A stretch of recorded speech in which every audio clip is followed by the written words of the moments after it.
കുട്ടിക്കാനത്തു നിന്നും 15 കിലോമീറ്റർ മാറി സമുദ്രനിരപ്പിൽ നിന്നും ഏകദേശം 4500 അടി ഉയരത്തിൽ സ്ഥിതി ചെയ്യുന്ന ക്ഷേത്രമാണ് കൈലാസഗിരി ഉമാമഹേശ്വരി ക്ഷേത്രം. ഇത് കേരളത്തിലെ കൈലാസം എന്നാണ് അറിയപ്പെടുന്നത്. വീഡിയോയിൽ കാണുന്നത് പോലെ തന്നെ അത്യാവശ്യം നല്ല കയറ്റമാണ്. ഇടയ്ക്ക് റെസ്റ്റ് എടുത്ത് തന്നെ കയറുന്നതാണ് നല്ലത്. പക്ഷേ എന്തൊക്കെ പ്രയാസമുണ്ടെങ്കിലും മല കയറി മുകളിൽ ചെല്ലുമ്പോൾ നമുക്ക് എക്സ്പീരിയൻസ് ചെയ്യാൻ പറ്റുന്ന ഫീൽ വേറൊന്ന് തന്നെയാണ്. ജീവിതത്തിൽ ഒരിക്കലെങ്കിലും സന്ദർശിച്ചിരിക്കേണ്ട സ്ഥലങ്ങളിൽ ഒന്നാണ് കൈലാസഗിരി.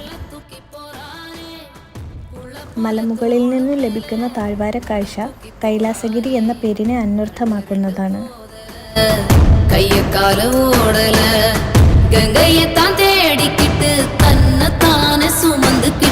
ലിംഗം നടന്നു പോകുതേ